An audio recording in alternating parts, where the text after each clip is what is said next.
1901 में डाइवर्स का एक ग्रुप समुद्र में कुछ तलाश कर रहा था तो उन्हें समुद्र के नीचे कई लकड़ी के बॉक्स मिले। जब इन सारी चीजों को ऊपर लाकर देखा गया तो इसमें कई बर्तन और स्टैचूज शामिल थे। साथ ही एक ग्रीन कलर का टूटा हुआ बॉक्स भी मौजूद था। सबकी नजरें बर्तन और ज्वेलरी पर थी, लेकिन किसी ने उस ग्रीन कलर के बॉक्स पर ध्यान नहीं दिया। फिर एक दिन वो बॉक्स अचानक बीच में से टूट जाता है और इसके अंदर से एक छोटी सी डिवाइस निकलती है, जिसे इस वक्त आप अपनी स्क्रीन पर देख सकते हैं। शुरू में इसे घड़ी जैसी चीज समझा गया, लेकिन जब इस पर रिसर्च की गई तो सब हैरान हो गए, क्योंकि ये छोटी सी चीज आज से 5000 साल पहले बनाया गया एक कंप्यूटर था। आखिर इस कंप्यूटर को किसने बनाया, इसका काम क्या था, आज हम इसी के बारे में बात करेंगे, तो पूरी वीडियो वॉच कीजिएगा।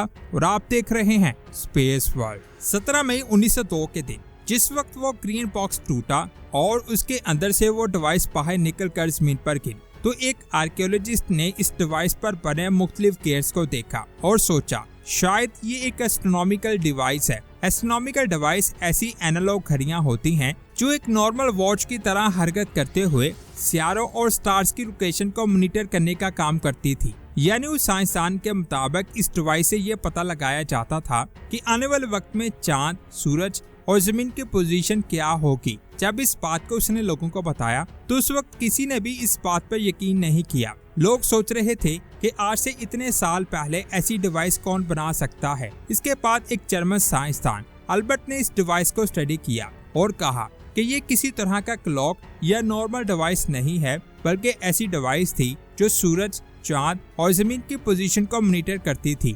उस साइंसदान ने उस डिवाइस के एक टुकड़े पर एंशिएंट ग्रीक की जुबान में 19 लिखा हुआ देखा और वो समझ गया कि इसका ताल्लुक मेटलॉनिक साइकिल से है। मेटलॉनिक साइकिल 19 साल का ऐसा पीरियड था जिसमें सूरज, चांद और जमीन 19 साल बाद एक लाइन में आ जाते हैं। दोबारा इसी पोजीशन पर आने में इन्हें 19 साल लगेंगे और इस साइकिल का इस्तेमाल करके एंशिएंट ग्रीक के लोग कई सारी कैलकुलेशंस और पेशन गोई करते थे, जैसे चांद की पोजीशन के बारे में जानना और ग्रहण वगैरह के बारे में जानना। 19 नंबर के अलावा जर्मन साइंसदान को 2 नंबर और मिले थे, जिनमें 76 और 223 शामिल थे। इन दोनों नंबर्स का ताल्लुक सैरोस साइकिल से था, जिसे बेबीलोन के लोग इस्तेमाल करते थे। इस वक्त आप जिस तस्वीर को देख रहे हैं, उस जर्मन साइंसदान के हिसाब से वो डिवाइस ऐसी दिखाई देती होगी। उस साइंसदान को यकीन था कि इस डिवाइस से जमीन, सूरज और चांद के अलावा सोलर सिस्टम में मौजूद बाकी सितारों की हरकत को मॉनिटर किया जाता था, लेकिन उस वक्त टेक्नोलॉजी नहीं थी, इसलिए वो इस बात को साबित नहीं कर पाया।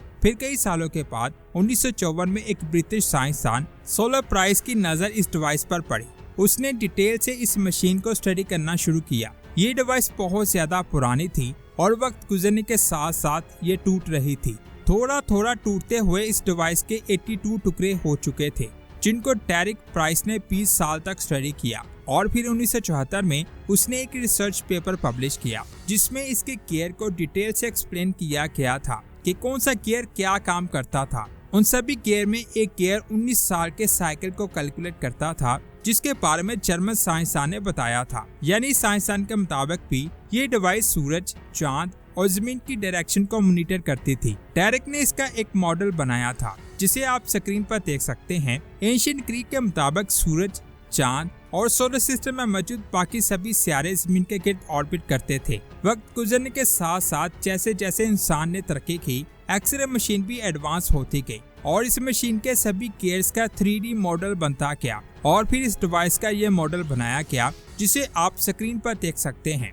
इस डिवाइस के बीचों बीच आपको जो उभरी हुई बॉल जैसी चीज दिखाई दे रही है, असल में ये जमीन है, जिसे उस वक्त सोलर सिस्टम का सेंटर माना जाता था और जमीन के गिर्द कई डायल्स बने हुए थे, जिससे बाकी सितारों की पोजीशन के बारे में कैलकुलेट किया जाता था। जब साइड में लगे इस हैंडल को घुमाया जाता था तो ये गियर घूमते थे, यानी एक स्पीड के तहत ये सभी गियर बड़ी बॉल के गिर्द घूमते थे और कुछ कैलकुलेशंस के मुताबिक इस मशीन के जरिए उस वक्त लोगों को सितारों की पोजीशन के बारे में पता चल पाता। ये डिवाइस सेम ऐसे काम करती है जैसे आज एक वॉच करती है, जिसमें सेकंड वाली नीडल जब घूमती है तो साथ ही मिनट और घंटे वाली नीडल भी घूमती है, जिसकी वजह से इस डिवाइस को 5000 साल पुराना कंप्यूटर कहा गया आजकल हम डिजिटल कंप्यूटर इस्तेमाल करते हैं, लेकिन ये एनालॉग कंप्यूटर है जिसमें गियर्स का इस्तेमाल किया जाता है। आपकी बाइक का मीटर भी एनालॉग कंप्यूटर है जिसमें एक नीडल लगी होती है जो बाइक की स्पीड बताती है, जिससे बाइक की स्पीड के बारे में पता चलता है।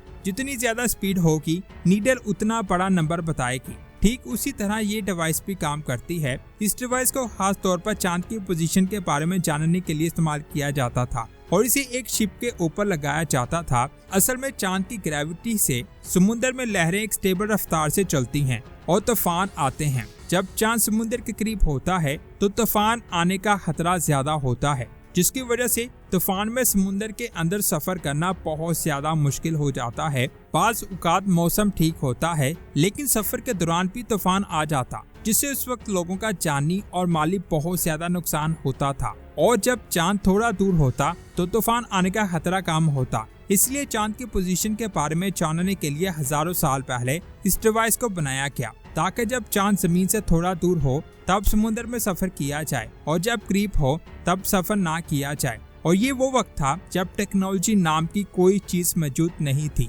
जिसकी वजह से साइंसदान बहुत ज्यादा हैरान थे कि आखिर उस वक्त लोगों ने ऐसी डिवाइस कैसे बना ली जिससे वो लोग चांद की पोजीशन के बारे में जानते थे। साइंसदान के मुताबिक इस डिवाइस के अलावा भी एंशिएंट ग्रीक ने ऐसी मशीनें बनाई थी जिनसे किसी भी फौज को खड़े खड़े खत्म किया जा सकता था। अगर आप उन मशीनों के बारे में जानना चाहते हैं तो नीचे कमेंट्स करके जरूर बताएं। इसके बाद बात करते हैं इस वेपन की। आज से 2000 साल पहले चाइना में इस हथियार को बनाया गया।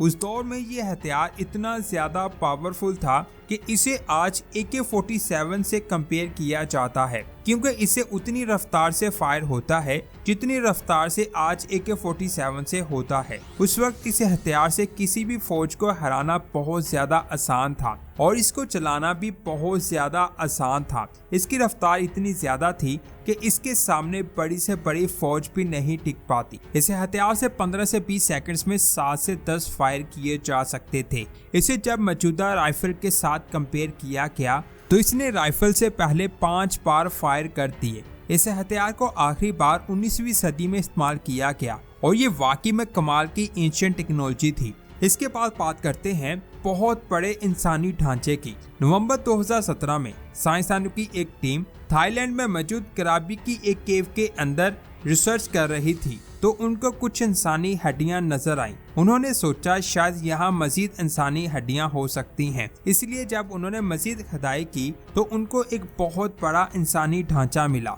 और ये जानकर आप हैरान हो जाएंगे कि इस ढांचे की लंबाई 19 फीट से ज्यादा थी। इस ढांचे के साथ एक सांप का ढांचा भी मिला जिसके सर पर 2 सींग थे। साइंसदान के मुताबिक उस सांप ने इस आदमी को काटा होगा जिससे इसकी मौत हो गई। कुछ साइंसदान का कहना है कि हो सकता है ये सांप इस आदमी के गोश्त को खाने आया हो और फिर ये खुद भी यहाँ मर गया हो। ये डिस्कवरी इतनी ज्यादा हैरानकुन थी कि जब इसकी तस्वीर पब्लिश की गई तो ये तस्वीर सोशल मीडिया पर बहुत ज्यादा वायरल हो गई। थोड़ी देर बाद वहाँ की गवर्नमेंट ने इस स्केलेटन को अपनी तहवील में ले लिया। लेकिन सवाल ये आता है कि ये इतना बड़ा शख्स कौन था और इसके गिर्द सांप क्यों लिपटा हुआ था। इसके बारे में अभी भी साइंसदान को नहीं पता चल सका। आज की ये वीडियो आपको कैसी लगी? अगर सच में आज की वीडियो आपको अच्छी लगी तो इसे लाइक और शेयर लाजमी करें। मिलते हैं ऐसी ही एक और शानदार वीडियो में। अपना बहुत सारा ख्याल रखें। अल्लाह हाफिज।